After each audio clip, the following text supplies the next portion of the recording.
आज देश के प्रधानमंत्री नरेंद्र मोदी ने जब राष्ट्रपति के अभिभाषण पर बोलते हुए राहुल गांधी पर कटाक्ष करना शुरू किया तो लग रहा था कि वह राहुल गांधी की बातों का जवाब नहीं दे रहे हैं, बल्कि वे अपनी योजनाओं का शिलान्यास कर रहे हैं, उससे जनता को बतला रहे हैं कि मैंने तुझे क्या दिया। जबकि सवाल उनसे सीधा सीधा राहुल गांधी ने पूछा था कि अडानी के साथ आपका क्या संबंध है, अडानी आप कितने बार विदेश में लेकर गए, अडानी जब जहाँ भी आप विदेशों में गए उसके पीछे पीछे अडानी कैसे गया।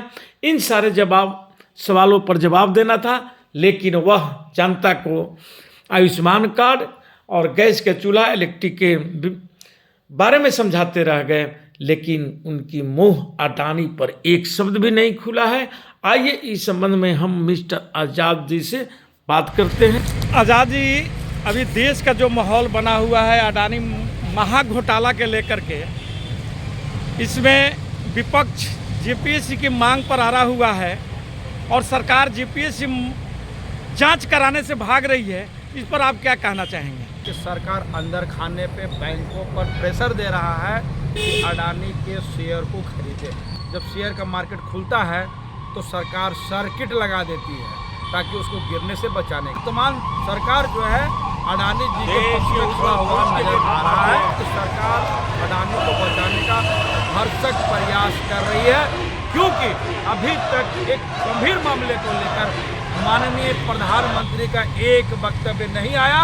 जो नॉन-स्टॉप बोलने वाले प्रधानमंत्री को भारी पड़ रहा है, बोलते हैं, हर बात पर बोलते हैं, मन की बात रेडियो में बोलते हैं जो टीवी पर दिखाई देता है, मैं आपके परिवार का सदस्य हूं, रेडियो में, और दिन भर न मैं आप प्रधानमंत्री हूँ न मुख्यमंत्री हूँ।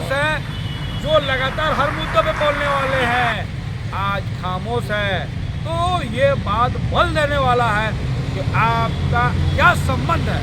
देश की अर्थव्यवस्था को चोट पहुंचाने का एक बड़ा खेल है। आपको समझना है विपक्ष का सवाल जो है अपने आप में बड़ा मायने रखता है। जेपीएससी का मांग इसलिए जरूरी है, लोग सवाल खड़ा करते हैं कि जब कोर्ट में मामला चला गया है तो जेपीएससी का मांग। अच्छा, ये बताइए कि जो कल राहुल गांधी जी अपने राष्ट्रपति के अभिभाषण का जवाब दे रहे थे, अडानी के महाघोटाला पर बात करने लगे, इससे आप क्या राहुल गांधी के छवि के बारे में आपको क्या समझ में आ रहा है? आज जो मामला सबसे ज़्यादा गर्म है, भारत का जो साख जो है, भारत का सेबी, भारत का ईडी, भारत का साख आज दांव पे लगा हुआ है अडानी को लेकर। बात को समझने की जरूरत है। पूरा विश्व में भारत का जो साख है उसको अडानी को लेकर जबरदस्त धक्का लगा। आज अडानी पे बहस करना अति आवश्यक है, क्योंकि अगर जिस हिसाब से सरकार लोन दिया है, SBI सरकारी बैंक और LIC ने जिस हिसाब से बैंक दिया उसका 45% लोग कंज्यूमर SBI का है, तो उसको धक्का लग जाएगा। LIC बड़े पैमाने पर उसको लोन दिया। LIC सरकार का एक ऐसी एजेंसी पर काफ़ी लोग भरोसा करता है, जिसके जाने से भारतीय अर्थव्यवस्था को बहुत ज़बरदस्त धक्का लगने की संभावना है। तो इसी के चलते में ये लोग सवाल करना कि महंगाई को लेकर, बेरोजगारी के लेकर पार्लियामेंट में राहुल गांधी नहीं बोले, हमको लगता है कि ज़्यादा तर्कसंगत बातें नहीं है। आज सबसे बड़ा समस्या जो आज है मुंबई खड़ी है, तो वो है और सिर्फ तो अडानी को लेकर। आप हंगामा क्या है? आज हिडनबर्ग को लेकर हंगामा। हिडनबर्ग मैंने इस बात को लाया कि एलारा कैपिटल ने बड़े पैमाने पे मोनार्क जैसे इन्वेस्टमेंट का जैसे कंपनी जो है जो ब्रोकरी का काम करती है, उसके मार्फत बड़े पैमाने पे शेयर को खरीदा गया।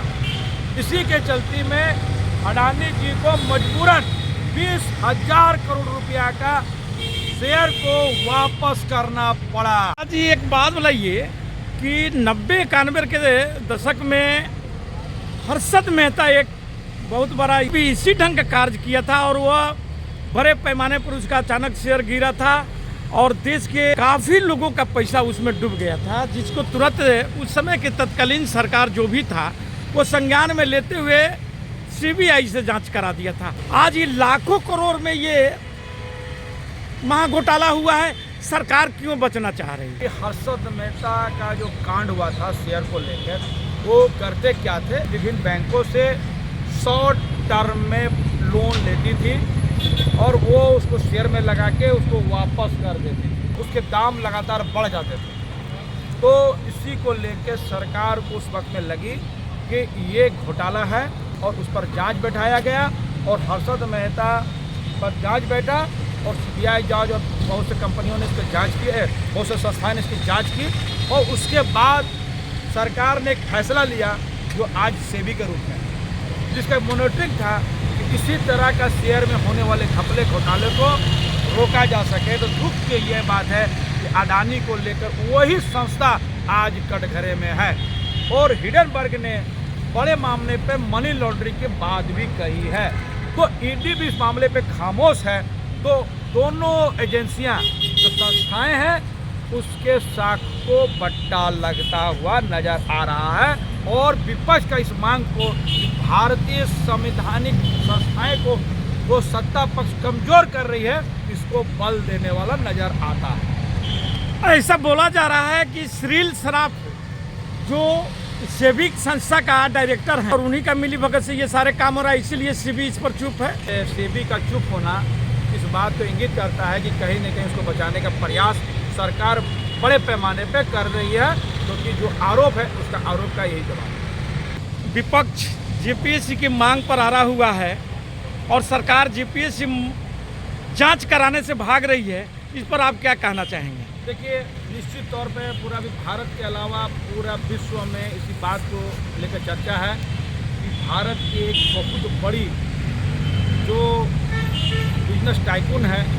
जो जिसका स्थान पहले दूसरा था, अब वो चला गया 22वां, इसको लेकर पूरा विश्व में और ख़ासकर भारत में पूरा सत्ता के गलियारों में, अखबारों में, मीडिया में मामला को पूरा गर्म किया गया।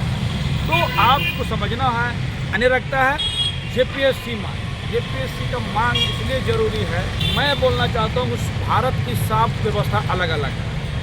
भारत की न्यायपालिका का काम अलग है, भारत का पार्लियामेंट्री और राज्यसभा लोकसभा का मामला अलग है। एक पार्लियामेंट होने के नाते राहुल गांधी जी, एक सांसद होने के नाते राहुल गांधी जी और विपक्ष का नेता होने के नाते राहुल गांधी जी को मांग अपने जगह पे तार्किक है। जब लोकसभा में मामला चल रहा था तो लोकसभा में सिर्फ जेपीएससी का मांग ही जायज मांग लगता है और रहा बात कि जो कोई असंतुष्ट होता है उसके लिए कोर्ट का दरवाजा खुला हुआ है। लेकिन सारा व्यवस्था आज कोर्ट की तरफ चला जाएगा तो भारतीय लोकतंत्र को बचाना बहुत दिक्कत है। हर मामला कोर्ट से भारत में नहीं सॉल्व होगा। अगर होता तो भारत में पार्लियामेंट की जरूरत नहीं होती। कानून पार्लियामेंट में बनेगा, यहाँ के राज्यसभा के द्वारा पास होगा उसको, ना कि सुप्रीम कोर्ट को कानून बनाएगी। सुप्रीम कोर्ट या कोई भी कोर्ट को सिर्फ ये देखना होता है जो बातें करने वाले क्या एविडेंस लेके आता है। आप समझ लीजिए इस बात को। जो व्यक्ति कोर्ट जाते हैं उसके पास अपना एविडेंस है और वो सरकार से मांगती है, तो जाहिर सी बात है जहाँ पर सरकार का गर्दन फंसा रहता है तो सरकार उस बात को नहीं लाती और कोर्ट का जो फैसला आता है वो उसी के मार्फत आता है। बहुत बहुत धन्यवाद आजाद जी। बहुत